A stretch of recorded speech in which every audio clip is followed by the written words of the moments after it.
I pulled my phone from my bag, needing a distraction from the sterile smell of antiseptic and the hollow-eyed people around me. The screen lit up with Zilia's name, and an immediate cold premonition clutched my chest. I took a slow, deliberate breath and answered. "Hello, sweet pea." I tried for a light, motherly tone, a desperate attempt to summon the easy warmth that had always defined our relationship. There was a pause on the line, not the soft, hesitant silence of a bad connection, but a hard, deliberate vacuum, colder than the deep mountain snows of the Rockies. Then, her voice hit me, stripped of all affection, all the softness of a daughter speaking to her mother. It was clinical, sharp, and utterly devoid of the warmth I had just tried to project. The words themselves were a casual violence, each syllable a shard of glass against my eardrum. "We're going tomorrow, Mom. I've sold your beach house." I physically recoiled, the phone almost slipping from my grip, my heart seizing up in the middle of a mundane Tuesday afternoon, surrounded by strangers in varying stages of illness. The sheer audacity of the statement was a physical blow, worse than any punch. I couldn't speak. I could only hear the low, roaring rush in my ears, the sound of my entire world collapsing around me. It wasn't a question, not an apology, or even a request for understanding. It was a declaration, a finalized deal delivered with the careless finality of an automated message. She didn't wait for my shock to subside, didn't pause for the single, desperate plea that was already forming in my throat. She just kept speaking, her tone shifting to a patronizing, hurried explanation that only twisted the knife deeper. "And your old truck. We needed the cash. Everything's arranged. You'll get a small share. Goodbye." The word small hung in the air, a final insult, the cruel punctuation mark on decades of sacrifice. Then, the line went dead.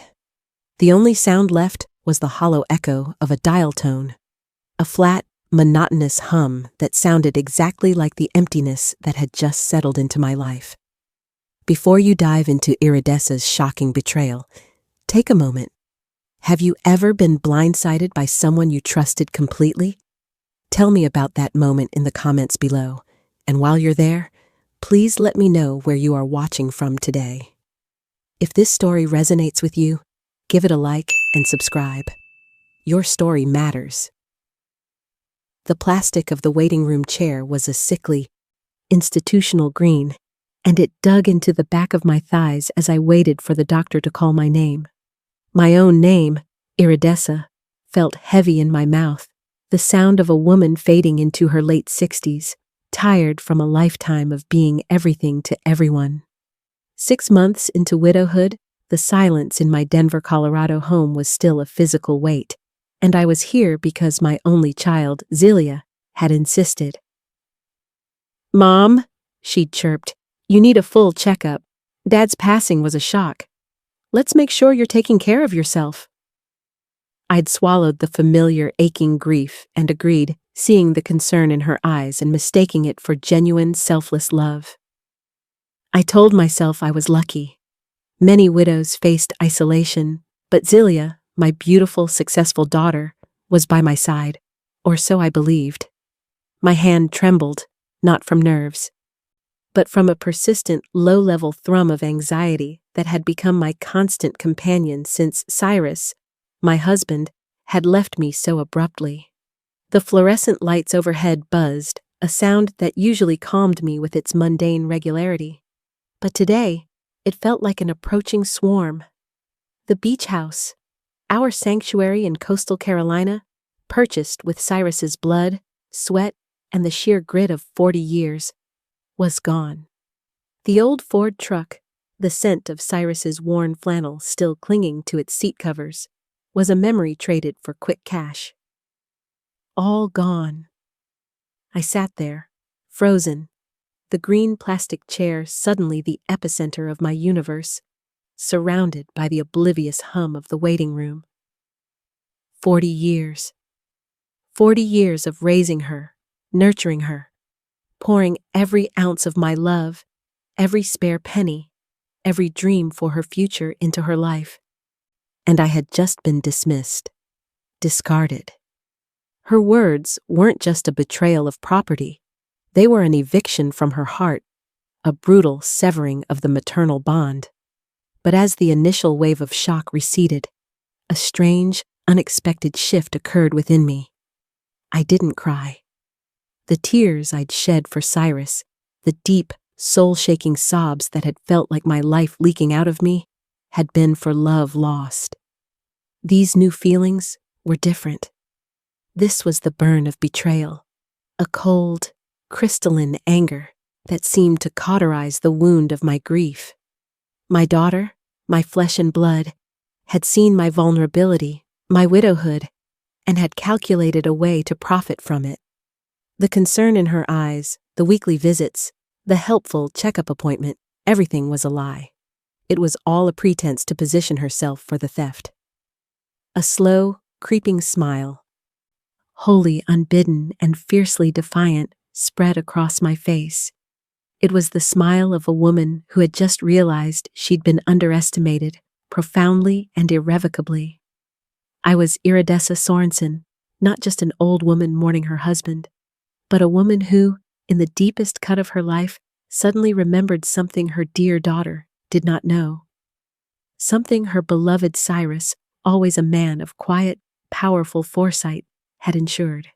My mind, which had been a fog of grief for months, snapped into a laser focus. The memory hit me, sharp and clear.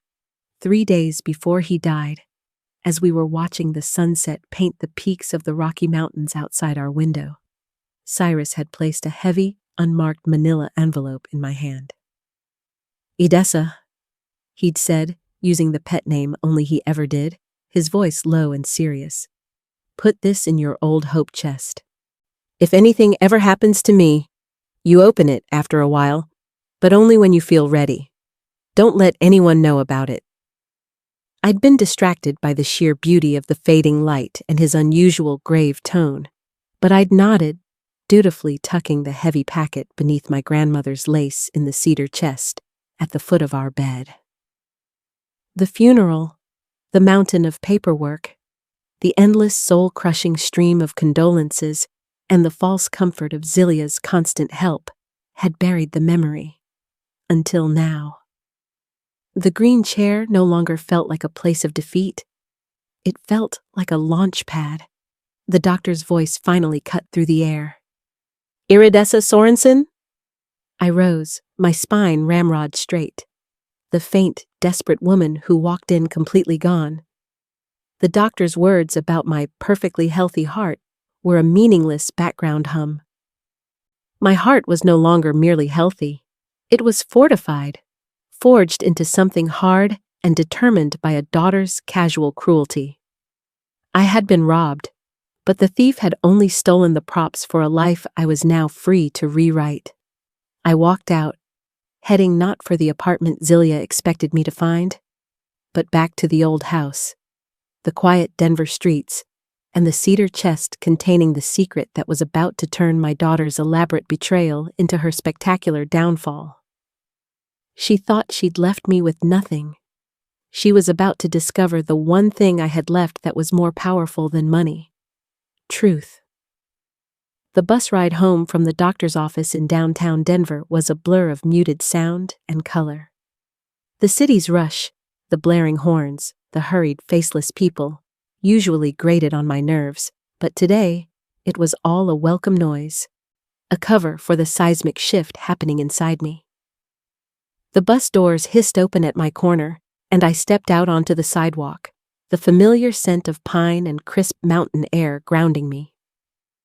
I no longer saw my neighborhood as a quiet sanctuary for a lonely widow. I saw it as a staging ground. As I walked up the path, my house, the modest brick ranch Cyrus and I had bought 42 years ago, no longer felt like a shrine to a past life, but a fortress for the war that had just been declared. The memory of Zilia's voice, that cold, flat delivery of her betrayal looped in my head, a perverse mantra that kept my anger simmering and my determination razor-sharp. I knew with chilling certainty that this had been a long time coming. The casual, self-absorbed entitlement had always been there, just beneath the surface of her polished demeanor. Nurtured by my and Cyrus's misguided attempts to give her everything we never had. We had gifted her a life of ease, and she had mistaken our sacrifice for a bottomless well of resources she had the right to plunder. But Zelia had made a fatal miscalculation. She had treated Cyrus's legacy as if it were only the physical, visible things. I didn't bother with a cup of tea, didn't stop to pet Nico, my old yellow lab, who greeted me with a hopeful tail wag. I went straight to the bedroom, the room I still shared with Cyrus's memory, and walked to the foot of the bed. The cedar hope chest, a wedding gift from his mother, was dark, polished wood, simple and unpretentious, just like Cyrus. I knelt, the action feeling less like a physical movement and more like a genuflection before a secret shrine. The metallic click of the latch echoed in the silence of the room. The scent of aged cedar and dried lavender rose up to meet me, a ghost of simpler, happier times. Beneath a few pieces of my mother's yellowed lace, I felt the unmistakable thickness of the manila envelope. It was heavier than I remembered, stuffed with a density that suggested more than a simple last will.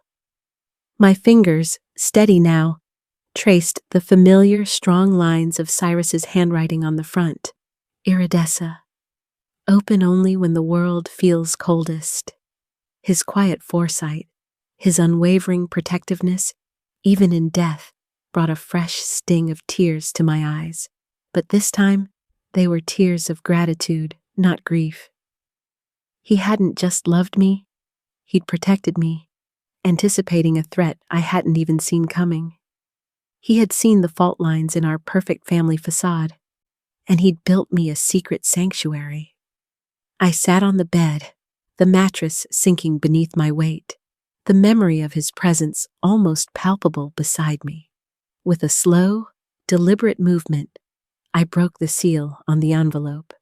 Inside, I found 3 things: a thick stack of legal documents, a key to a safe deposit box, and a single neatly folded sheet of his personal stationery, a handwritten letter.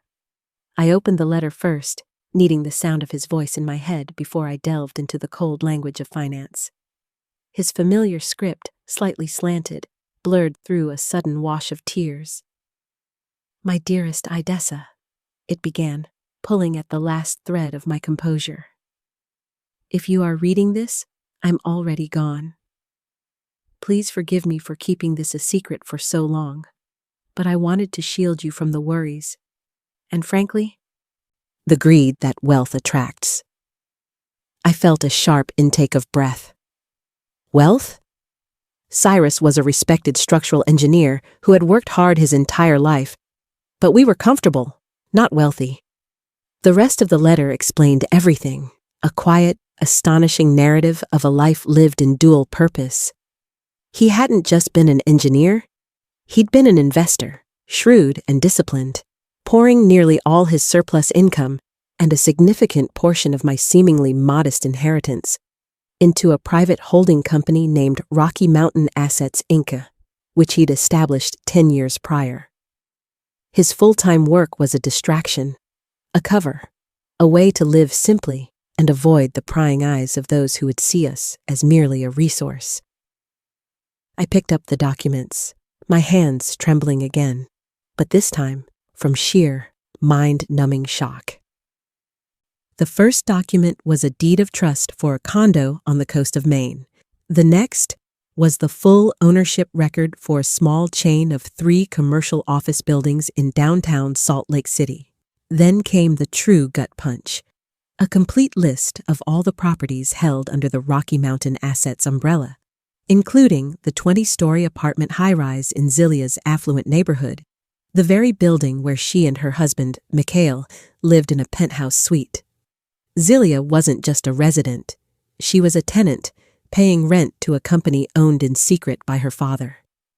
The final page was a certified declaration, signed by his attorney, Mr. Alistair Finch, naming me as the sole, immediate heir and controller of the entire company, effective upon his death.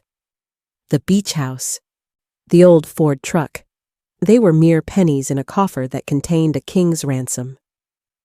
Zelia had stolen the small, sentimental artifacts of my life, oblivious to the fact that she was living in a palace that technically belonged to me. The irony was so immense, so perfectly devastating to her plan, that I felt a dizzying surge of power. The truth of Zelia's cold call betrayal took on a new dimension. She hadn't just stolen from a grieving old woman. She had tried to scam the owner of her own home. The small share she'd condescendingly deposited into my bank account was a mockery, a pittance from a theft that was already undone by the sheer scale of the reality she had failed to grasp. She had sold the beach house, a property that represented the visible, emotional past. But she hadn't touched the real inheritance, the one that represented a powerful, unshakable future. I finally saw the full scope of Cyrus's planning. He hadn't just provided for me. He'd created a financial bunker, a secret world that protected me from the avarice he must have, at some point, seen blossoming in his daughter. He had given me not just money, but a weapon. I held the papers to my chest, the weight of the secret both terrifying and exhilarating. The quiet, gentle man I loved had been a genius of foresight, and now I was his instrument. A new purpose, cold and brilliant, crystallized in my mind. I would not reveal the truth immediately. Zelia needed to learn the full weight of her actions, and I was in the perfect position to orchestrate a lesson she would never forget. I carefully returned the manila envelope to the hope chest, hiding the secret that would soon shatter my daughter's comfortable reality. The morning after the cold call, the kitchen felt strangely cinematic, the early sunlight filtering through the window like a spotlight on my solitude. Zelia had been gone for 12 hours, and already her absence felt like a cleansing.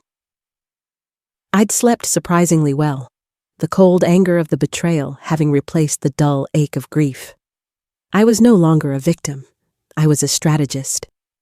I poured a cup of coffee and sat at the old wooden table, the same one where Cyrus and I had shared 40 years of morning toast, and spread the Rocky Mountain assets documents out before me. It was like looking at the internal map of a secret, sprawling empire. I felt a surge of adrenaline, the kind of feeling one gets when standing on the precipice of a momentous decision. I had the power to undo her betrayal, but the question was not if I should, but how. I could call the police, launch a legal firestorm, and reclaim my properties with the blunt force of the law. That would be swift, satisfying in a raw, immediate sense, but it would only result in a bitter, broken relationship, forever tainted by criminal records and resentment. It would be a messy win, and Zelia would only learn one lesson: never steal from your mother. I needed her to learn a much deeper, more transformative truth: the value of integrity and the dignity of honest survival. I checked my personal bank account online, the one Zelia still believed held all my meager funds. There it was, the deposit, a sum that, by my old, modest standards, would have been a significant chunk of change. But now, knowing the true scale of my wealth, it was a joke. They had sold the beach house, likely rushed the sale for fast liquidity, and tossed me a 30% crumb of the profit, 30% of my own property, given to me with the condescending air of a beneficent ruler. I actually laughed out loud, a sound that was a strange mix of humor and bitter triumph. The audacity was comical. They hadn't just stolen. They'd grossly underestimated the value of what they'd taken and then had the gall to calculate my dependency. It was clear that Zelia and her husband, Mikhail, had not seen the sale as a sacrifice, but as a quick, lucrative funding source for their new investment opportunity in Europe. They hadn't wanted me to join them. They had simply needed to liquidate my assets and make sure I wouldn't starve in their absence. The phone rang, shattering the quiet focus of my planning. It was Zelia. I took another sip of coffee, composed my face into the mask of the meek, slightly confused mother, and answered. Her voice, miraculously, was back to its old, cloyingly sweet timbre, a sudden jarring shift that I now saw as nothing more than a desperate attempt to clean up her mess. "Mom, just checking in. Are you all right?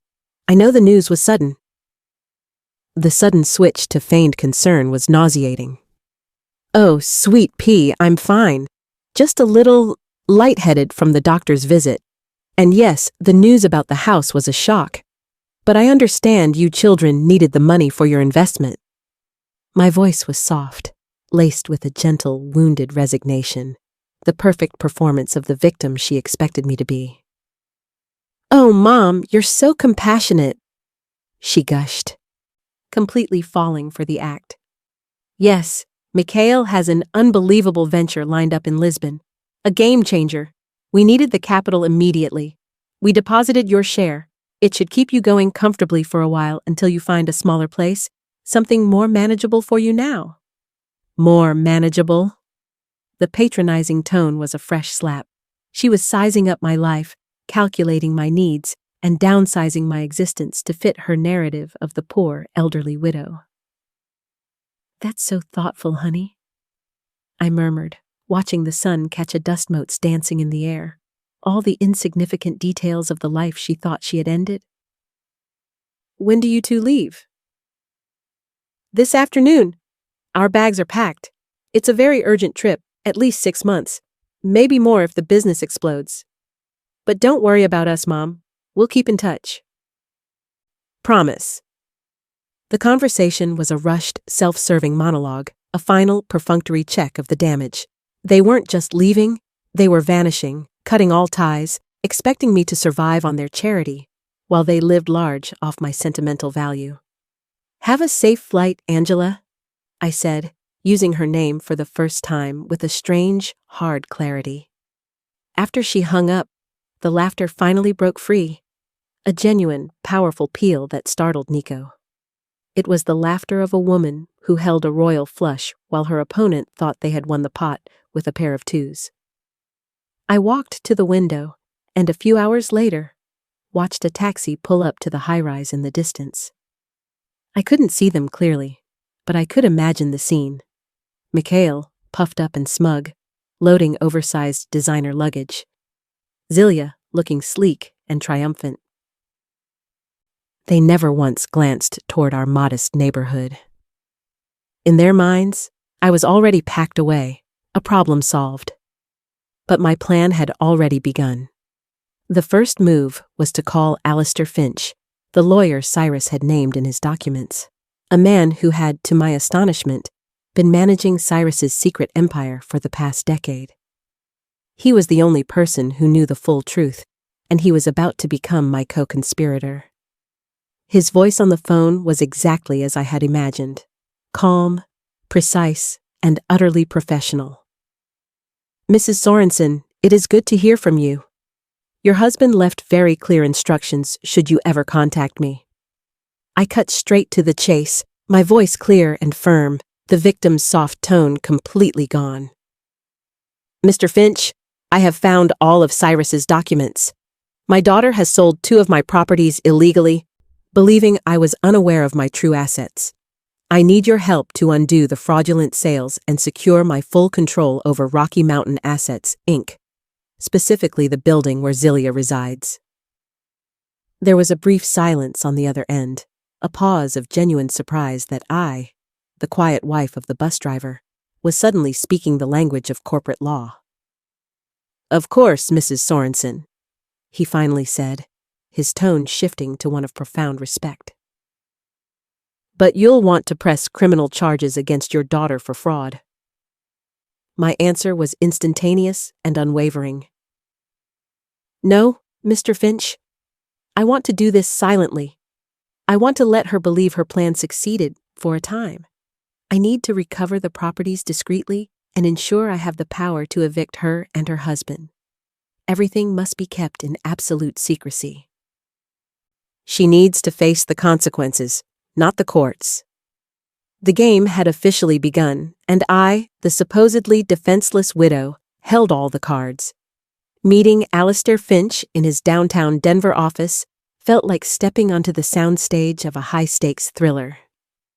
The space was all dark wood, leather, and panoramic views of the city I now secretly owned a significant portion of.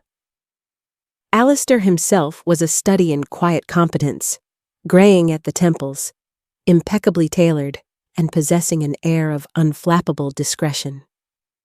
When I laid out Cyrus's documents, the deeds, the certificates, the legal framework of Rocky Mountain assets, his professional reserve cracked for a fleeting moment. "Mrs. Sorensen," he said, leaning back in his chair, a look of genuine awe in his eyes. "Your husband was a financial genius. The scale of this operation," kept completely silent. "It's truly remarkable. And yes, all the documents are in perfect order. You are the sole principal." He confirmed my suspicion. Zilia's sale of the beach house was entirely illegal. She had no authority. We could immediately file suit, freeze the accounts, and drag her and Mikhail back from Lisbon. The temptation was strong, the allure of immediate victory a siren call. But I shook my head, my resolve hardening. "No lawsuits, Mr. Finch. Not yet. I want the beach house and the truck recovered through a private settlement with the buyers, citing the fraudulent nature of the sale. I want to keep the focus away from Zilia. The key is discretion. She must believe I am still the poor, ignorant widow. Can you do that without involving the police?" Alistair considered this, running a hand over his chin. "It will be complex. It will cost more to negotiate the return privately, especially if the buyers were acting in good faith. But yes, with the proper leverage and a non-disclosure agreement, it's entirely feasible. We can wrap up those two issues quietly within a few weeks. The buyers will take a private settlement over a public, drawn-out legal fight." I nodded, satisfied. I didn't care about the cost. The money was Cyrus's way of allowing me this surgical precision. It was the tool for my quiet justice. Then, I moved on to the core of my plan, the heart of the lesson I intended to teach. And the high-rise in Zilia's neighborhood, the one she believes she lives in comfortably, I need to have full, indisputable control. I want the process started to prepare an eviction notice for the penthouse suite. It won't be sent immediately. But I need all the legal groundwork done, ready to go at a moment's notice. Alistair blinked, his surprise momentarily breaking through his professional mask. "You intend to evict your own daughter, Mrs. Sorensen?" His tone was a blend of legal caution and human curiosity.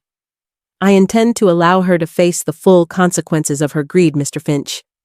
She stole from her mother, then abandoned her to go pursue a fictional life of luxury. She needs to understand what it means to lose everything, truly lose it. Not just the money, but the security she took for granted. She needs to find her own feet, without a safety net she didn't know existed. I need this to be a lesson, a painful one, yes, but ultimately, one of self-reliance and humility."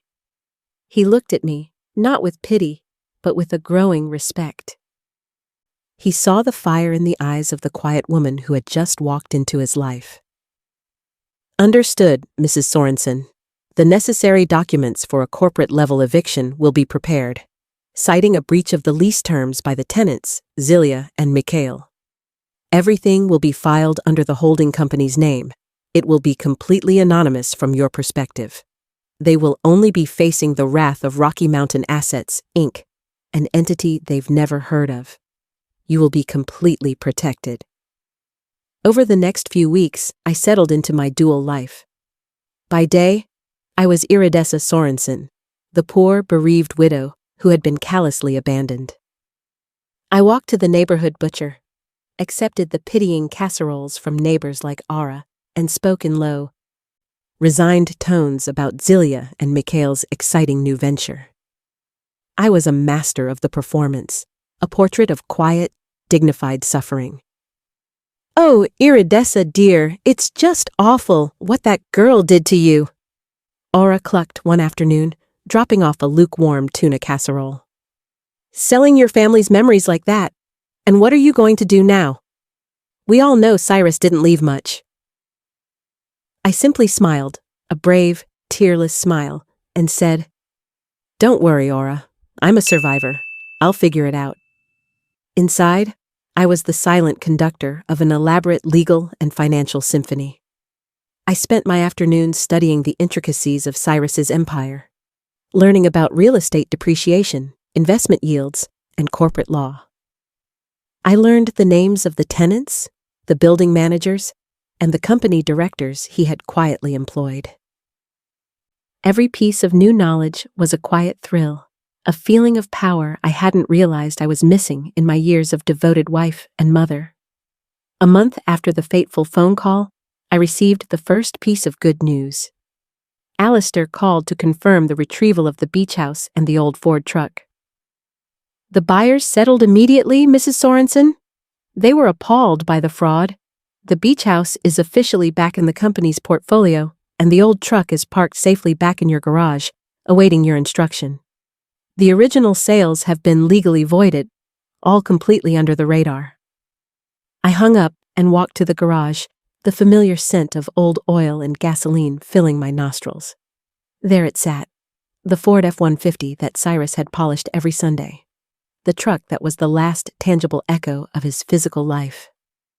I touched the worn steering wheel, and for the first time, my grief felt manageable.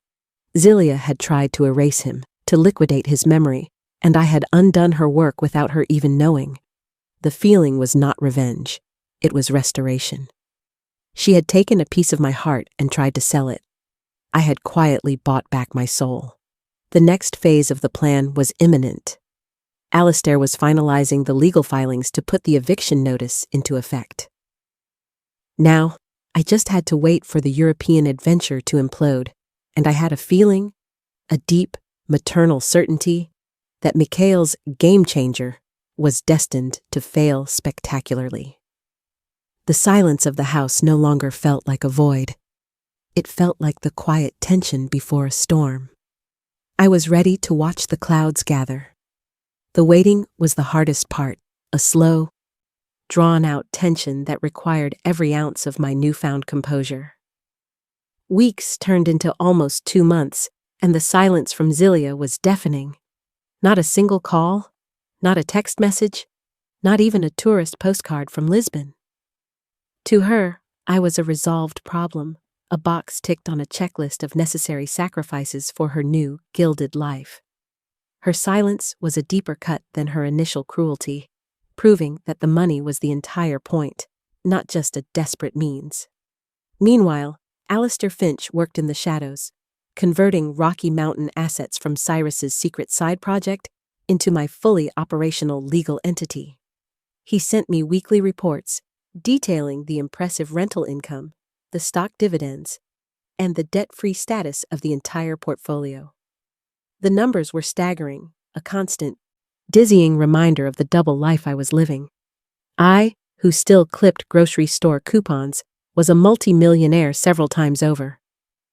My facade of the poor, struggling widow continued, perfected through endless, subtle interactions. Aura, the neighbor, was my constant audience. She would stop by with a plate of cookies, her eyes searching the house for signs of deterioration. Dust, unpaid bills, the slow surrender of a woman without a man.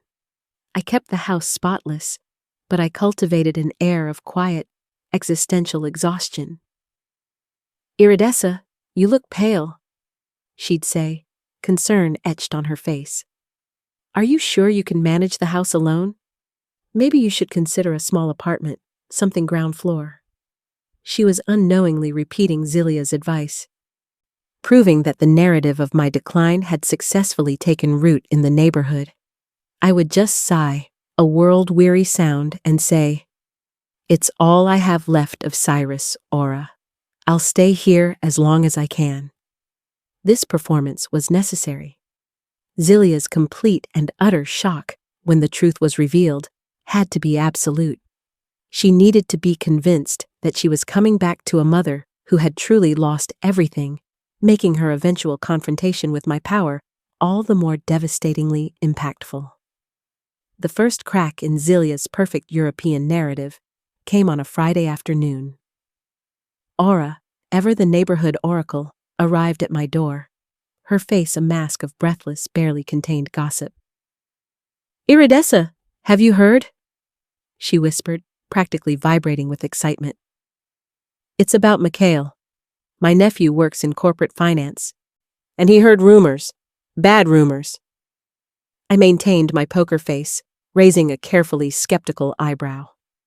"What about Mikhail, Aura? I thought he was finalizing a big deal." Aura leaned in conspiratorially. "No big deal, dear. It's an absolute disaster. Apparently, that European investment was nothing more than a desperate gamble to avoid his crippling debts here. He'd taken out massive, high-risk loans using their penthouse as collateral, not knowing, of course, that the apartment wasn't technically his to use. And the banks are starting to circle. They're realizing the collateral is questionable." The words were music to my ears, the first tremor of the coming earthquake. Mikhail, the man who had seduced my daughter with promises of a luxury life and convinced her to rob her own mother, was an elaborate fraud, a house of cards ready to collapse. He hadn't just tricked Zilia. He'd likely lied about everything, including the extent of the debts they were fleeing. "Oh, the poor, sweet man," I said, putting a hand to my chest in feigned distress. All that stress. I knew that business venture sounded too good to be true. I was genuinely sorry for Zilia, not for the failure of her venture, but for the heartbreak she was about to face. She had sacrificed her mother for a man who saw her, and her mother's meager assets, as disposable stepping stones. Aura, oblivious to my internal turmoil, continued, a mix of pity and morbid fascination in her voice. "And the worst part, Iridessa, is that they're saying Zilia didn't know the full truth. She thought he was a successful businessman. He lied about everything. They say she's on her way back home, completely broken and utterly alone." The news was exactly what I had been waiting for. The crisis point. The successful venture was a bust, the man was a fraud, and Zilia was returning to the woman she had abandoned, expecting a safe harbor that no longer existed, or so she thought. My maternal heart ached for the wounded child, but the strategist in me knew the time for the most profound, most necessary lesson was upon us. I thanked Aura, accepting another casserole with a look of profound, stoic gratitude, and watched her walk away, convinced she had delivered a devastating blow to my already fragile world. As soon as she was gone, I called Alistair Finch. My voice was tight with urgency. "Mr. Finch, Zilia is on her way back, alone. The bubble has burst. I need you to initiate the final phase." There was a moment of silence on the line. "The eviction notice, Mrs. Sorensen? Are you absolutely certain you want to proceed with this? This is an irreversible, very public step."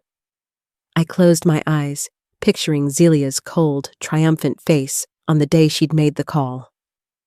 "I am certain, Alistair. I need her to face the full, unvarnished reality of her situation. Send the notice immediately, citing the company's intent to sell the building and the necessity for all tenants to vacate within 30 days. It should arrive at the high-rise tomorrow."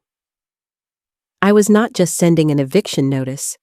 I was sending a wake-up call, a piece of paper that would signify the end of the life she had defrauded and the beginning of the one she would have to earn.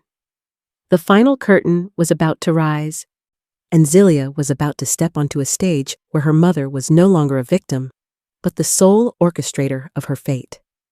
The day the eviction notice was set to arrive was a slow, agonizing crawl. I couldn't sit still. I paced the house, the silence amplifying the frantic rhythm of my heart.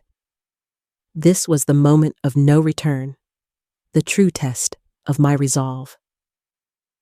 I had spent months planning my quiet revenge, perfecting my act of the victimized mother. But the thought of Zelia receiving that cold corporate letter, a notice of absolute dispossession, brought a sudden, fierce pang of pain. I was a mother, after all, and I was orchestrating her complete downfall. Was this truly justice? Or was it just retribution disguised as a life lesson? I pushed the doubt away. She hadn't just made a mistake. She had calculated my destruction. The lesson had to be as deep and transformative as the betrayal. She needed to lose everything to truly learn the value of something. The phone rang just after 3 in the afternoon. It was Alistair Finch. His voice was clipped and professional. "Mrs. Sorensen, the process is complete. The notice was delivered to the penthouse this morning via certified mail and courier service, addressed to both tenants, Zelia and Mikhail. They have 30 days to vacate the property, as per the lease agreement." The news, delivered so clinically, felt like a thunderclap. The die was cast. I had set a 30-day clock for my daughter to become homeless. "Thank you, Alistair. Keep all further communication on this matter strictly between us." I hung up and stared out the window, looking toward the distant, affluent neighborhood where the 20-story building stood like a monument to my secret wealth and her impending ruin. My neighbor, Aura, provided the next update, arriving at my door late the following afternoon. She had a strange, almost fearful look on her face. "Iridessa, I saw Zelia. She's back. She came straight from the airport in a taxi, just one suitcase. She looked dreadful, like she hadn't slept in a week. But here's the weird part, dear. She couldn't get into her apartment. She didn't have a key. She had to beg the building manager for a spare. It seems Mikhail took his and vanished." This detail confirmed the full scope of the betrayal. Mikhail hadn't just abandoned the business, he'd abandoned Zelia completely, likely taking most of their liquid assets and leaving her to face the consequences alone. Zelia wasn't just returning to a canceled life. She was returning to a locked door and a mountain of debt from a man who had used her as a human shield. The phone call I had been waiting for came the next morning, sharp and early, puncturing the quiet of my kitchen. It was Zelia. Her voice was not the soft, false sweetness of her last call, nor the cold, hard tone of her betrayal. It was panic, raw and genuine, thick with exhaustion and desperation. Mom, I need to talk to you. I received this insane letter yesterday. It says I have to leave the apartment in a month. It must be a mistake, an awful scam. Do you know anything about this, Mom? Please tell me you know something." I poured a cup of coffee, slowly, deliberately, giving myself a moment to find the perfect tone. The mask of the meek, slightly confused mother slipped perfectly into place. "An eviction notice, honey? How dreadful. From whom?" I asked, my voice a soft, gentle query. "From a company. Rocky Mountain Assets, Inc. It sounds like some faceless corporate monster." I called the number on the letter, and the man, a lawyer, I think, was so cold. He said it was legitimate, that the new owner intends to sell the building and I have to vacate. "Mom, I don't understand. Mikhail said we owned the apartment. And then, he left me in Paris. He ran off with a waitress. I have nothing, Mom. Nothing." The confession poured out of her, a dam burst by the sheer weight of her calamity. The betrayal she had inflicted on me was now her own reality. The irony was a bitter taste in my mouth, but the genuine agony in her voice tugged at the last vestiges of my maternal reserve. I fought the urge to confess everything, to tell her that her father was a secret hero and that I could erase every problem with a single signature. It wasn't time. She still needed to come to me, truly come to me, without the expectation of rescue. "Oh, Zelia, I'm so very, very sorry," I said, and a part of the sorrow was real, not just for her, but for the broken woman she had become. That's awful news, simply awful. Where are you now, Sweet Pea? I'm here, at the apartment, but I don't know for how long. The bank is already calling about Mikhail's debts. They're saying since we were married, I'm partially responsible. Mom, I need to talk to someone. I have no one else. I have no one else. That was the sentence I had waited for. The complete and utter surrender of her independence. The stark realization that the man she had sacrificed her mother for had tossed her away like trash. I closed my eyes, a single, silent tear escaping. I would not let her sink, but I would not stop her from hitting rock bottom. Of course, honey. This will always be your home. Come over right now. I'll make us some tea. We'll figure it out. The bait was taken. The trap was sprung. She was coming back to the home she had scorned, to the mother she had stolen from, believing I was the only thing left she had to lose. Little did she know, she was walking straight into the epicenter of the empire her father had built for her, for me, and for this exact moment of reckoning. Zelia arrived an hour later, stepping out of the taxi with a single battered suitcase and a small, worn carry-on bag. The sight of her was a fresh, searing burn. The polished, elegant daughter who had left for Europe was gone, replaced by a ghost. Her expensive clothes were rumpled, her face was pale, and the once bright, arrogant light in her eyes was extinguished, replaced by the hollow, shadowed look of a person who had been profoundly broken. The circles under her eyes were dark, and her expensive manicure was chipped. She looked small and lost on my front porch, no longer the woman who demanded to be feared, but a child who needed a mother. When I opened the door, she stood there, momentarily paralyzed, as if unsure of her right to stand on the very threshold she had scorned. "Mom," she whispered, her voice cracking, and for a terrifying second, I thought she was going to collapse. She made a slight movement as if to hug me, but stopped herself. The shame of her betrayal an invisible wall between us. It was a moment of stark, painful honesty. I stepped forward, closing the distance and the metaphorical wall with an old, maternal embrace. It was not a hug of immediate forgiveness, but one of deep, complicated pity and strategic comfort. "Oh, Sweet Pea," I murmured, my voice thick with the practiced emotion of a worried mother. Come in right now. Let's get you something warm." We settled into the kitchen, the same worn, familiar space where I had discovered Cyrus's secret and planned my counterstrike. She sat at the table, the same table where I had read the documents proving I owned the building she was being evicted from, looking utterly defeated. The simple act of me pouring her a cup of tea seemed to reduce her to tears again. "I'm so sorry, Mom," she choked out, her head bowed in genuine, crushing shame. "I know I was horrible. I was selfish, and I betrayed you. I treated you like a nuisance that had to be liquidated so I could be free. And now, I have nothing." She was confessing, truly confessing, not to manipulate, but because the truth of her situation had stripped her of all artifice. The heartbreak over Mikhail's abandonment and the cold shock of the eviction had cracked her shell. She poured out the rest of the story in halting, desperate fragments. Mikhail had systematically lied to her about everything. The Lisbon venture was a sham, a desperate flight from a mountain of bad debt, much of it secured using forged documents in her name.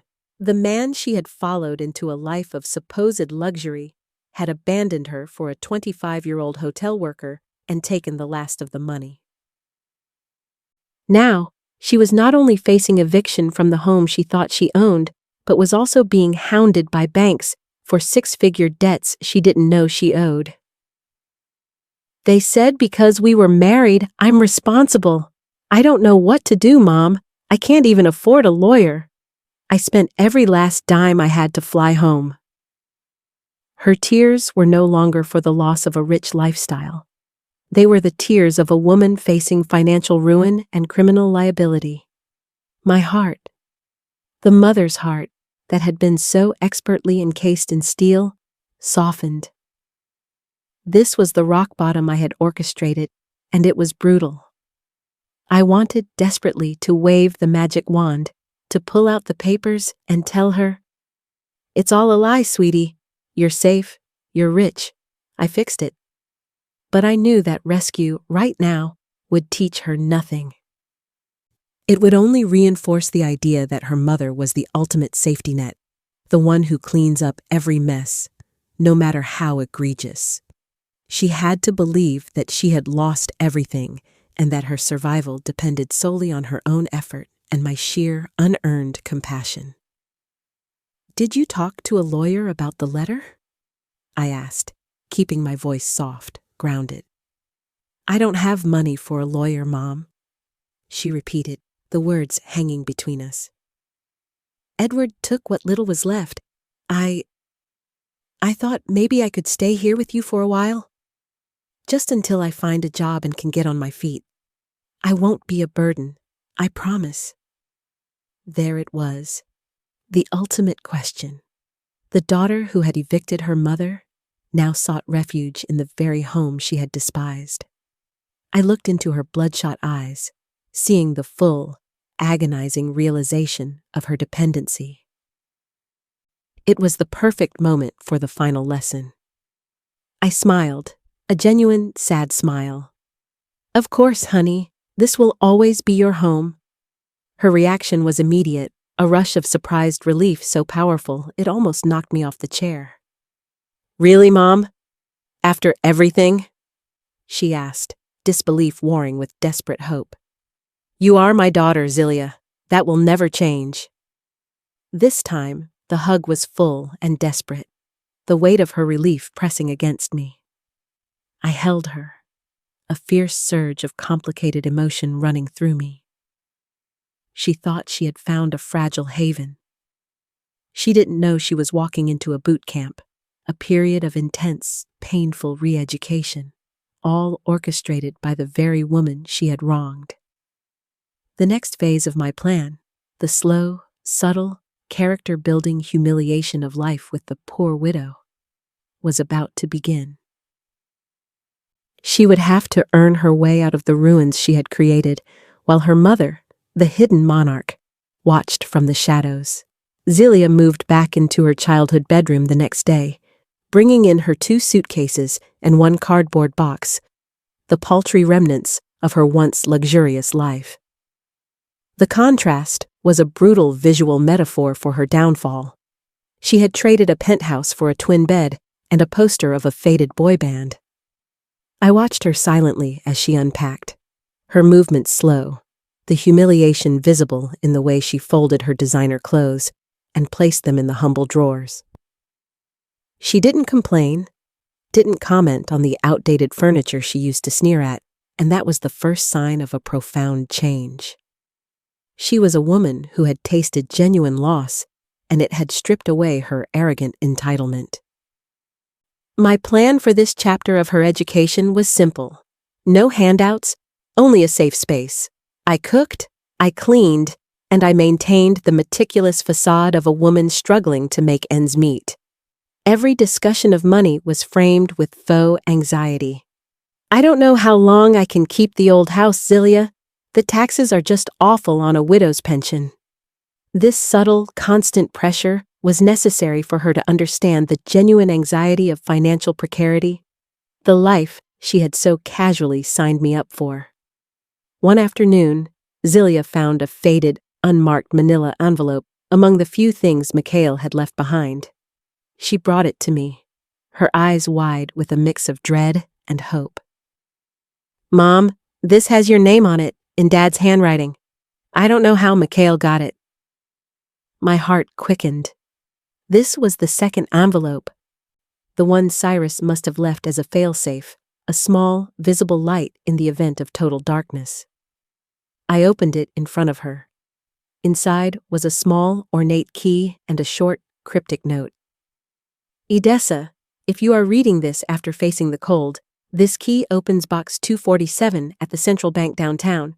There is something there that can help you help her. Use it wisely. With eternal love, Cyrus. Zelia gasped as she read it over my shoulder. A safe deposit box? Dad had a secret box? I maintained my practiced bewilderment.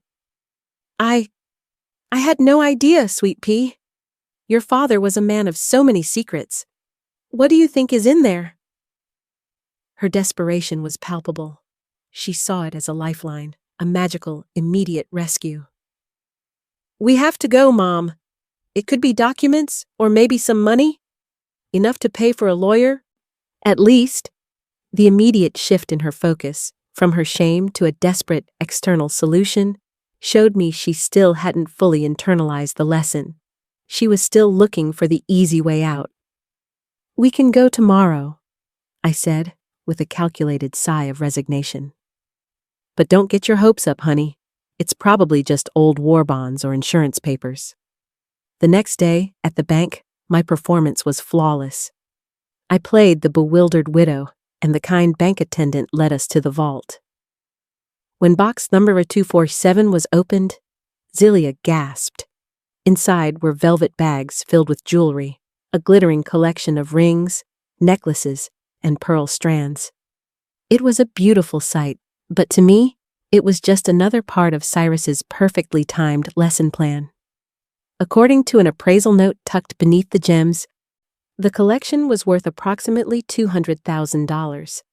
It was a respectable sum, enough to make a dent in Mikhail's staggering debts, but utterly insignificant compared to the multi-million-dollar empire I controlled.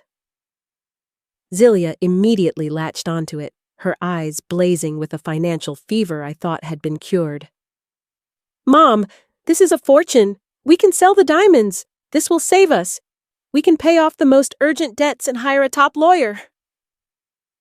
I watched her, my heart heavy. She had lost everything, but her first thought was still to sacrifice her father's heirloom, a piece of our history, to clean up the mess left by the man who had abandoned her. She was still a long way from genuine redemption. Are you sure, Zelia? I asked, my voice laced with subtle, gentle concern. These are your grandmother's pearls. They are family memories. What other choice do I have, Mom? She cried, the desperation flooding her eyes. If I don't pay something soon, the banks will come after this house, for God's sake. They'll take everything you and Dad ever worked for. The irony of her fear, that I would lose the house that was legally mine, was almost too much to bear. But her urgency was genuine, and it gave me the final, necessary piece of the puzzle. I had to let her sell the jewels.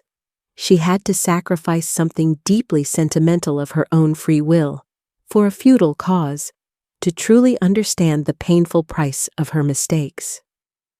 The weight of that sacrifice, the dignity of earning her own way out, was the final stage before the grand reveal. The gold and the gems were not a rescue fund. They were the currency of her final, necessary humiliation. The kitchen table, once the site of our quiet family breakfasts, became Zelia's temporary war room. She spread out the jewelry, the glittering symbols of her family's private history, next to printouts of Mikhail's debt statements. She was meticulous, calculating, and absolutely focused. Traits she had once used to build a life of superficial luxury, now dedicated to dismantling the wreckage of that life. I watched her through the lens of a mother's heartbreak and a strategist's satisfaction. She spent days researching jewelers, learning the market price for various cuts and carats, preparing for the painful, necessary transaction. This wasn't the spoiled girl demanding a rescue. This was a woman fighting for her life, or at least for her dignity. She was learning to earn every step forward. I can get $180,000 for the pieces I'm willing to sell, she announced one afternoon, her voice tight with a strange mix of triumph and despair. It's less than the appraisal, but I need quick cash. It's enough to clear the debt that used the apartment as collateral. It should stop the immediate threat. She looked at the remaining pieces, my engagement ring and a delicate necklace from her grandmother, and carefully placed them in a small pouch. I'm keeping these. I can't sell everything. Her decision to keep a small, sentimental token was a crucial shift. She was finally valuing memory over money, but my plan required her to hit an even lower point. That night, Alistair Finch called me with the final necessary information. Mrs. Sorensen, I have successfully tracked Mikhail and have uncovered definitive proof that he not only forged Zilia's signature on the loan documents, but that he had a clear, premeditated plan to defraud both the banks and your daughter from the outset. This evidence is indisputable. We can use it to completely free Zilia from all legal liability for his debts. She won't have to pay a single penny. The news was a seismic relief. I could save her legally, completely, and permanently. The final decision was upon me. Alistair, prepare the legal action immediately. Get the formal process started. But keep it completely silent. Zilia must not know a thing. I want the final ruling to be delivered, a total, unexpected clearance. The next morning, Zilia left for downtown, the pouch of family jewels clutched in her hand, heading for the pawn shop that had given her the best offer. She returned hours later, physically exhausted and emotionally drained, but carrying a heavy wad of cash. The jewels were gone. The final sacrifice had been made. She spread the money out on the table, a visible manifestation of the price of her mistakes. It's done, Mom. I paid off the worst debt. I'm still ruined, but at least the legal threats on the apartment building are gone. She didn't know the irony, that she was paying a ghost debt on a building I owned, with money that was meant to be my inheritance. But the dignity in her eyes was real. She had stood on her own 2 feet and paid her due. A few days later, she came home after a grueling day of job hunting, her feet aching and her spirit visibly flagging. "No one will hire me, Mom," she said, collapsing onto the sofa, the raw edge of desperation back in her voice. "My credit is ruined, and the pending legal issues with Mikhail make me a liability. I can't even get a job stocking shelves. I'm a pariah." This was the moment I had feared and anticipated, the true rock bottom, where her competence and intelligence were irrelevant, and her past sins were an insurmountable wall. She was completely broken, but the shame in her eyes was no longer about her lost status. It was about her inability to fix the mess she'd created. She looked at me, a profound, heart-wrenching plea in her eyes. "I don't know how to move forward, Mom. I'm truly stuck." This was it. She had sacrificed, she had struggled, and she had admitted defeat, not to be rescued, but because she had genuinely exhausted all options. She had done all the work. She was ready. That night, I called Alistair. "Mr. Finch, I believe the full legal clearance for Zilia's debts will be final within the next 48 hours, correct?" "Yes, Mrs. Sorensen. The court will issue the final decree by Friday morning at the latest. She will be completely, legally free." I closed my eyes and let out a deep, long breath. The time for silent education was over. The time for healing was now. "I want you to schedule an emergency meeting at your office for Friday morning. Tell Zilia it's a pro bono meeting with a lawyer who might be able to help with her debt issues. Tell her it's her last chance. And, Mr. Finch, make sure the full file, the deeds, the bank statements, the entire Rocky Mountain Assets portfolio is on the table. It's time for the grand reveal. Friday morning." The air in Alistair Finch's office was thick with the silent tension of a final confrontation. Zilia sat opposite me, rigid with anxiety, her best, but still rumpled suit buttoned tight. She was expecting a handout, a small, legal lifeline to keep her afloat. not the tsunami of truth that was about to hit her. My own heart was pounding, a nervous percussion against my ribs. The months of performance were about to end. I wore my most elegant, uncompromising black suit, the one Cyrus had loved, and I kept my expression completely neutral. The mask of the meek widow finally cracked to reveal the resolute woman beneath. Alistair began with a masterful slow burn, the perfect corporate executioner. He started with the good news, the information I had paid him to secure. Miss Brooks, we have some very important news regarding your debt situation. After extensive investigation, we have determined, and the court will issue a final decree today, that you are not legally liable for any of your husband's debts. The evidence of fraud and coercion is overwhelming. You are, legally, completely free of financial obligation. Zilia's head snapped up. Her eyes, which had been fixed on the floor, went wide with disbelief. Free? I don't owe anything, she stammered. But the banks, the collateral, the threats, all nullified, Miss Brooks. You were a victim of fraud. You owe nothing. A rush of powerful relief washed over her face, so intense it was painful to watch. For a moment, she was simply a woman saved from ruin. But then, the inevitable question, the crack in her gratitude. But who? Who paid for this investigation? I didn't have the money for a lawyer, let alone this kind of investigation. Alistair, ever the perfect accomplice, simply looked at me, a subtle, deferential gesture that shifted the entire dynamic of the room. The spotlight was now on Iridessa Sorensen, the woman she thought she had saved. Xylia, I said, my voice low and clear, completely devoid of the usual motherly softness. There is something your father and I kept from you, something you needed to understand before you could truly be free. I nodded to Alistair. He slid the second, thicker folder, the Rocky Mountain Assets file, across the polished mahogany desk toward her. Miss Brooks? Alistair said, his voice dropping to an almost reverent whisper. This folder contains the true extent of your father's estate. Zilia opened it hesitantly, her eyes scanning the first few pages. Her face went through a breathtaking sequence of emotions, confusion, then a dawning disbelief, and finally, a paralyzing shock. Mom, she whispered, her voice barely a breath. This says you own the building, the entire high-rise, and these deeds, the properties in Maine, the commercial space in Utah, they're all yours? This is the company that sent me the eviction notice? I met her gaze, unflinching. The truth was a physical weight in the room. Yes, Zilia, the entire empire. Your father built it in secret.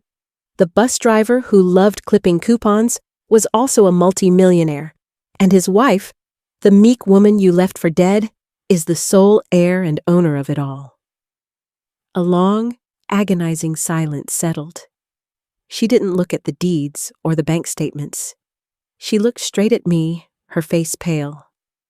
The true dimensions of her betrayal finally laid bare. She had not stolen from a poor widow. She had tried to defraud a private corporation owned by the very mother she thought she had outsmarted. The beach house, she choked out. I already got it back, Zilia. The sale was voided. You stole a drop in a bucket, and then you tried to throw out the woman who owned the bucket and the entire lake. She closed the folder, slowly, deliberately, her hands trembling. Why, Mom? If you had all this, why did you let me suffer? Why did you let me sell Dad's jewels and think I was facing ruin? This was the question I had waited months to answer. I leaned forward, my gaze piercing. Because you needed to learn a lesson that no amount of money could teach you. You needed to learn the difference between rescue and redemption. When you abandoned me, you didn't just take a house and a truck.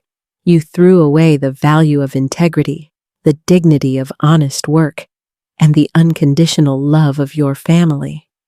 If I had rescued you immediately, you would have learned nothing, you would have learned that there's always a check to clean up your self-inflicted mess.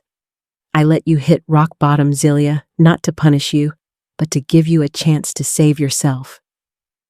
Tears finally rolled down her face, not the desperate tears of fear, but the deep, soul-cleansing tears of profound understanding. You let me earn my way back to your kitchen table, she whispered, the truth finally sinking into her soul.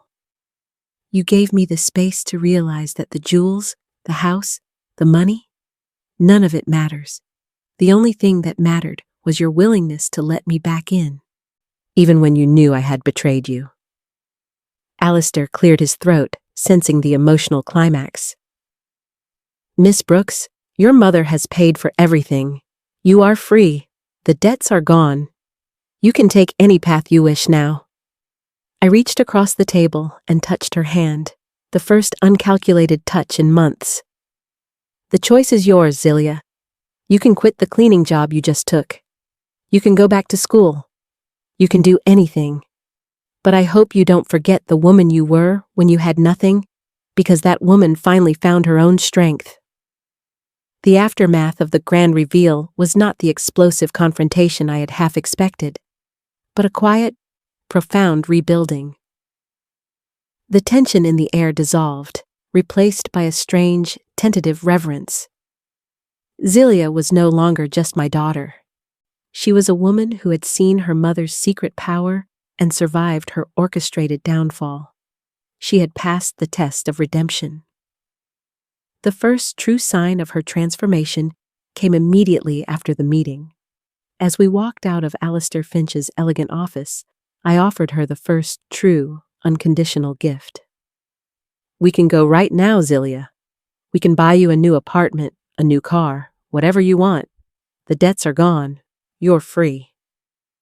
She shook her head, a soft, resolute refusal. No, Mom, she said, her voice steady. I don't want anything. Not right now. I want to keep the night job. It's only cleaning offices, but the women I work with, they're real.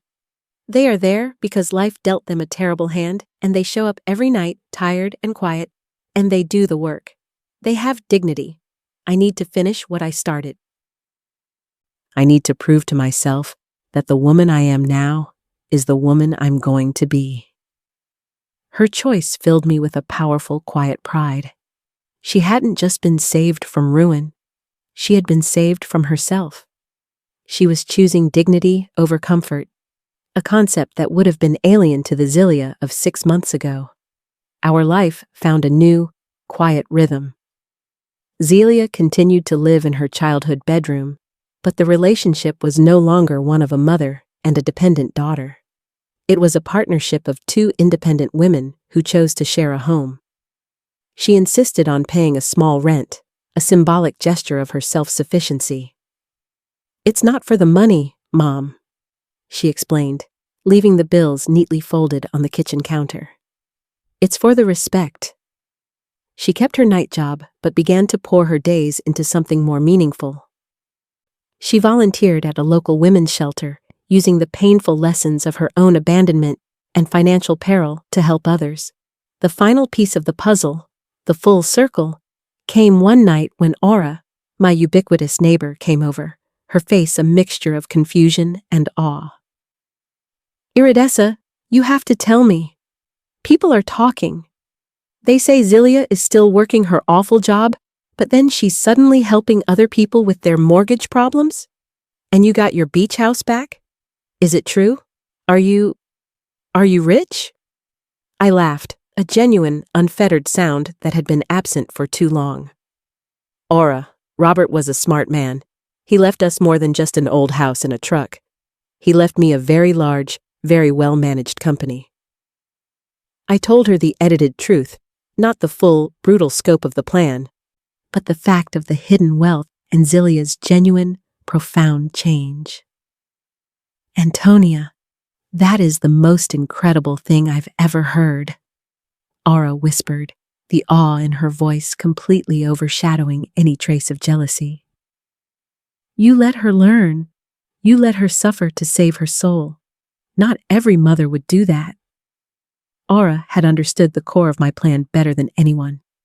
It wasn't about money, it was about moral education. I saw her today, Iridessa, Aura continued, her voice soft with admiration.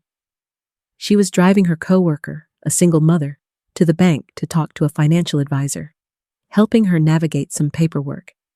She wasn't just fixing her life, she was using her privilege to lift others. She's not the spoiled girl who left for Europe. She's a good woman. The true climax of her transformation came on a cold Tuesday night. Zilia was sitting at the kitchen table, not with debt statements, but with books. She was preparing for the graduate entrance exam. "Mom," she said, looking up, her eyes bright with a focused determination I hadn't seen since she was a passionate girl heading off to college. "I've made a decision. I'm applying for a master's in social work. I want to specialize in financial abuse and recovery. I want to use my experience. The pain of the eviction notice, the shame of the debt, the betrayal, to help other women like me. I can build a program at the shelter, and I'm going to pay for it with my own money, the savings from my cleaning job." This was the final victory. Not financial, but spiritual. She was using the literal consequence of her actions to fuel a life of service. The betrayal had not only ended her old life, but had forged a new, purposeful one. I looked at my daughter, this strong, compassionate, self-aware woman, and I knew Cyrus would have been impossibly proud. The time for silent justice was over. The time for a shared legacy had begun. 6 months after the grand reveal, the atmosphere in my house was completely transformed. It was no longer a silent monument to grief or a stage for my covert operation. It was a home filled with the low hum of shared purpose. Zilia had been accepted into her master's program, and true to her word, she was funding it entirely from the savings she'd earned from her night job, supplemented by a modest scholarship she'd worked tirelessly to secure. Her decision was a quiet, daily affirmation that she no longer valued the easy path. Her journey from the entitlement of the penthouse to the humility of the broom closet had taught her the true worth of every earned dollar. But the final, most meaningful act of reconciliation was yet to come. It involved the one place she had scorned and sold, the coastal Carolina beach house, the sentimental gem of her childhood that she had reduced to a transaction. I had kept it waiting, perfectly restored, a symbol of the family history she had tried to erase. One Sunday, I suggested a trip. "Let's go to the coast, Zilia. The house is back. We need to go see it together." She hesitated, her face clouded with the old shame. "I don't know, Mom. It feels like a place I don't deserve to be." "You earned the right, Zilia," I said gently. "Not with money, but with the dignity you've shown in rebuilding your life." The drive in Cyrus's old Ford F-150 was silent but comfortable. When we arrived at the coast, the familiar salty air and the sound of the ocean waves washed over us. The little cream-colored house stood exactly as she remembered it, the porch Cyrus had built looking out over the Atlantic. Zilia got out of the truck and walked slowly to the porch, her hand trailing along the wooden railing. "I feel like I can hear Dad here," she whispered, her voice thick with emotion. "I feel his disappointment. I betrayed everything he valued here. Memories, hard work, family." "He's not disappointed, Zilia," I said, walking up beside her. "He foresaw your choice, and he left me the tools to fix it. He loved you, unconditionally. The disappointment you feel is not his. It's the disappointment of the woman you used to be."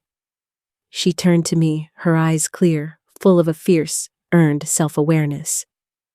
"I want to give it back, Mom. I want to put it to good use. I've been talking with the shelter director. What if we use this house as a temporary transitional home for women coming out of financial or domestic abuse? a place where they can detox from trauma, find their feet, and learn financial independence, just like I did? The proposal was the final perfect symmetry of my plan. She was not just accepting the legacy, she was actively using her pain and her privilege to multiply the good. I think that's a beautiful idea, Zilia, I said, a wave of profound peace washing over me. Your father always said a house isn't truly a home until it opens its doors to those who need love and a fresh start. I pulled out the deed, the one that proved the house was mine, and laid it on the porch table. We will put this house into the foundation, Zilia. You will be the director of the program, overseeing its purpose. You will turn the place you sold for greed into a sanctuary for redemption. We spent the rest of the day cleaning and working on the house, not as an obligation, but as a ritual of consecration. We were not just cleaning rooms, we were cleansing the family's history, turning a painful memory into a powerful, shared purpose. As the sun set over the ocean, painting the sky in colors too vivid for grief, we sat on the porch. "Mom," Zilia said, leaning her head on my shoulder. A gesture of intimacy and trust that felt more valuable than all of Cyrus's wealth. "Thank you. Not for the money, but for the truth. You didn't just save me from ruin, you saved my soul." "You saved yourself, Zilia," I corrected her, squeezing her hand. "I just created the circumstances. That is the greatest unconditional love a mother can give, the power for her child to find their own redemption." The final justice had arrived, not as a thunderbolt of revenge, but as the quiet dawn of transformation. We were no longer bound by blood and habit, but by a profound, earned respect and a shared legacy of generosity. The story of the poor widow and her greedy daughter was over. The story of the matriarch and the redeemed visionary had just begun. Thank you for immersing yourself in Iridessa's journey of quiet justice and transformation. If Zilia's story of redemption resonates with you, or if you believe in the power of a hard-earned second chance, please leave a comment and share your thoughts. Your feedback fuels the creation of stories like this.